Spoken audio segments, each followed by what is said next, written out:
Hey, what's going on, guys? My name is Eric. Thank you so much for stopping by. Welcome to the channel. Today we're going to be doing our own trap beat.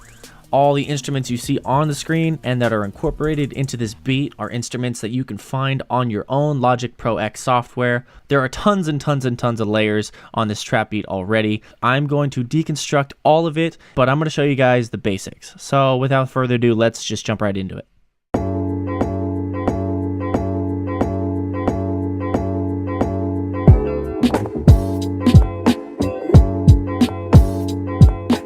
I only work with sponsors if I support the product and service that they provide. That's why I'm super excited to share with you that this video is sponsored by Origin Bluetooth headphones. They were nice enough to send me a pair of their headphones and even give my viewers and subscribers 20% off.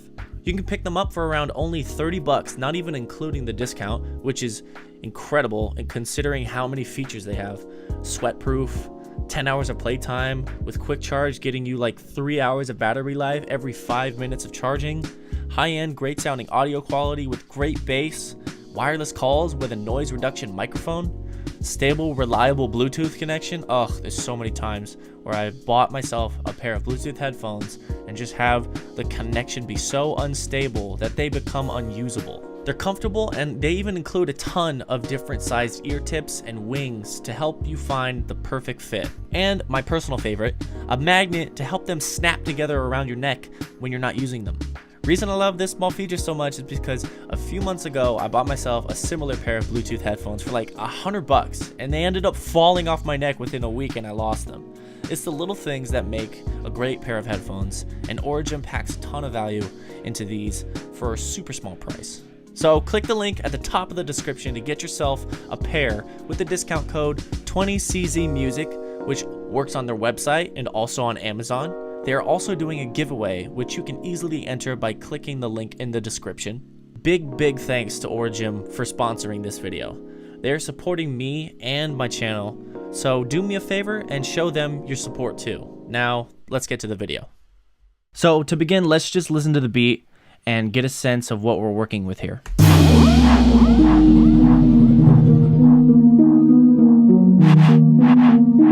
So here we go. I usually like to start with the melody. As you can see, there are a ton of layers here. Like, this stresses me out looking at all these colors and all these different drop-down menus that you can possibly explore. But the reason that this scatter pad, I've stretched it out, is to emphasize this is honestly where this beat started. It's all built on this one foundation. So we start from the very beginning and you just hear a crash, and then you hear like a like basically just intro effects. I'll solo it out.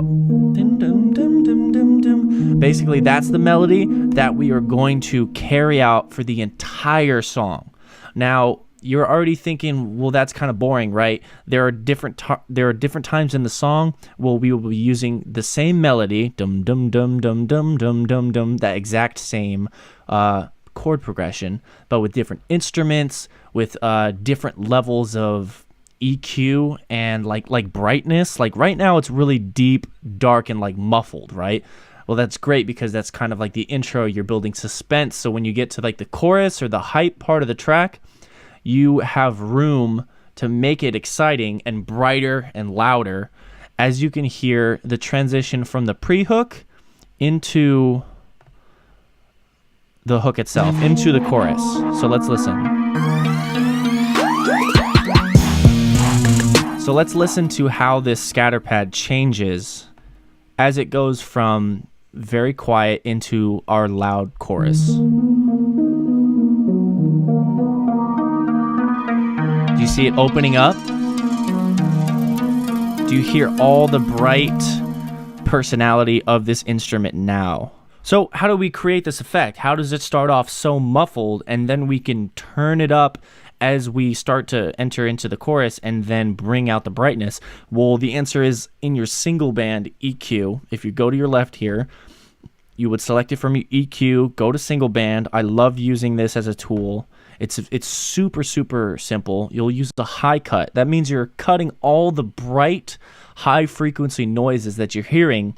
So if I were to talk like this, all you would hear me is talk like this is because I'm cutting out all the high frequencies so you can't hear the sharpness of my voice. So we take that and we pair it with a nice transitional. We're going to click up here. We see where my mouse is. We're going to click and we're going to bring where we can see where the lines are, and we can see that we transition from this muffled into a bright, and then this is all the chorus right here, and it'll drop down and continue to be muffled for the part of the verse. So you can watch it slowly get brighter and become the actual instrument itself. So also keep in mind when you're looking at instruments, when you hear instruments, like when you're cycling through and you're just clicking around, you're listening, keep in mind what you can do to that instrument. That's not just what you have to work with. You have unlimited ways to manipulate the instruments. So don't just click around thinking that's all you're going to get. There are a million ways to manipulate the instrument. I loved how this sounded, but I'm not necessarily going to put that at the very front of the song. It's going to sound weirdly displaced, and you're giving it away too soon. You're giving too much of the song away at the very beginning when you want to savor. You want to save it.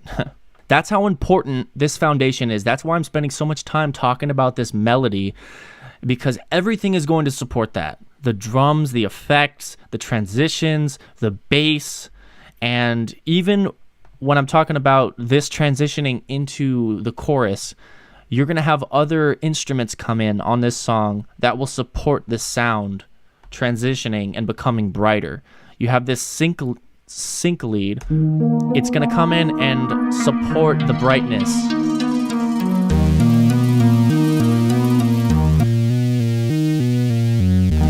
Very, very robotic, but very sharp. And that's kind of the exact effect that I wanted during the chorus. And honestly, coming up with a melody can be so simple. I just did it like with a split second. Here, I'll move this to the very front. You just kind of click around on your keyboard and you can make any type of melody sound good.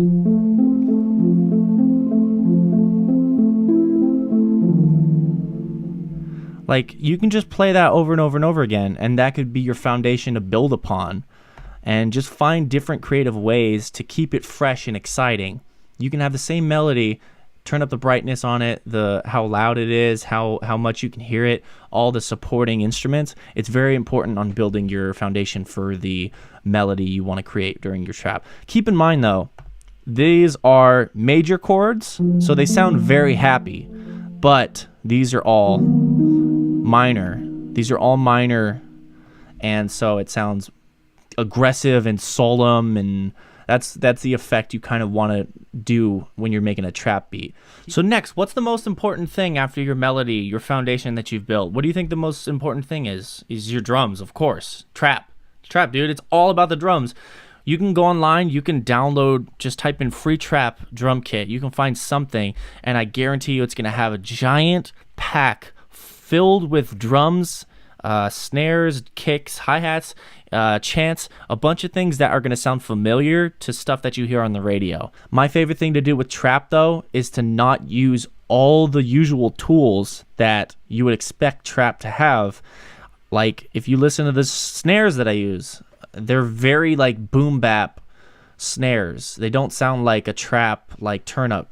So let's pay attention to more of the bass. Let's solo the bass out. Very simple. And then put the bass higher at the end. That's very common in trap. But if you don't have your own bass samples to use, you can always go into the software instrument and literally you can type in trap. It'll pop up. It's one of my favorite basses to use, is your classic trap bass.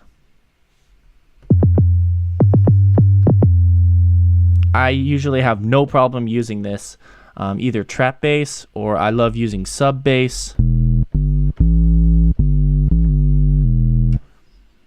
There's even a part on this song where I use the sub bass just to give it some more dynamics. just to kind of distinguish this part, because I had a feature on this song, so I wanted to make it sound different than my verse, and I used the sub bass, as you can see right here.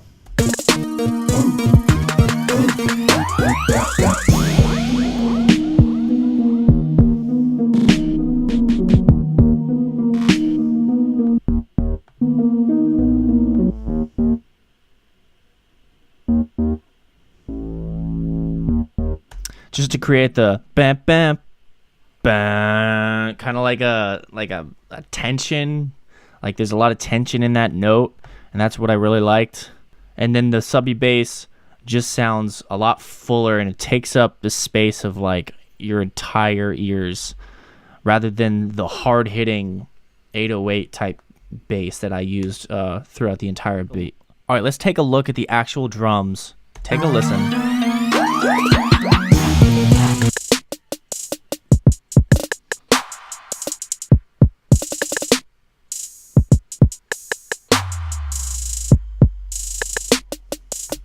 All right, so I think what's most important to take note of is the triplets on the hi-hats. So let's find the hi-hats.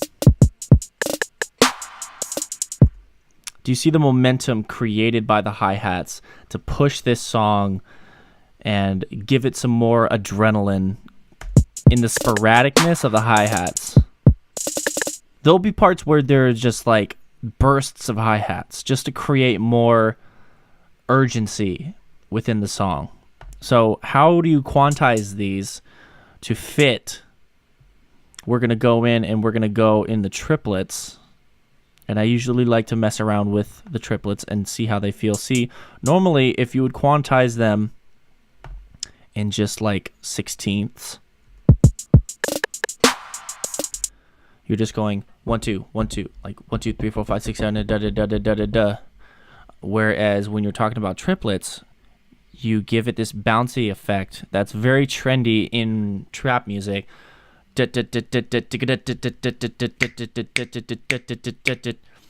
And you sprinkle in little sporadic bursts of multiple. You'll do twice as many hi-hats. Like as you saw earlier, you have this many hi-hats, and then over here is the same amount, but you just put one in between every single one of them. This is how I'm trying to like translate how these hi-hats work to somebody who might not know. And then this is just freaking all these bunched up into one little. Let's listen and see how it would work if it was just eighth notes on this part. It's not bad, but it's a little off trend, and it doesn't create the same exact urgency as the triplets do. So it's very common that when the snare hits, you have like a burst of hi-hats. Snare, kick, if that makes sense. Hi-hats are extremely important when it comes to trap music. And with your kick drum and your snare is pretty much going to be the placement of it. It's never going to change. It's just how it sounds. Is up to you and preference. I have a lot of different samples that are like trap centric, and I have an entire drum kit section where I can choose what type of style. Like I have some boom bap, I have some loops to choose from, 808s and stuff. Like I even downloaded like a Mike Will made it drum kit. But then once you get a better sense of things, it gives you more creative freedom. I would branch out, find other kits that you might want to use. Yeah, like these are very, very familiar sounds that you might be accustomed to if you listen to a lot. Oh yeah, exactly, like that sound. Like that, maybe that's all you need, is like you just need to get a kit and then get a nice kick drum like this. Just find a kit that gives you a deep kick drum, and that's all you need is just that one kick drum to get started. So yeah guys, that's gonna do it for this video. Let me know if you learned anything. If you did, leave a like and subscribe. I do content like this all the time. Let me know what other videos and tutorials you guys like to see. I always read the comments and take note of what you guys are learning and what you guys want to learn, maybe what the next video you want to see. I super appreciate you watching and hope to see you in the next one. Peace.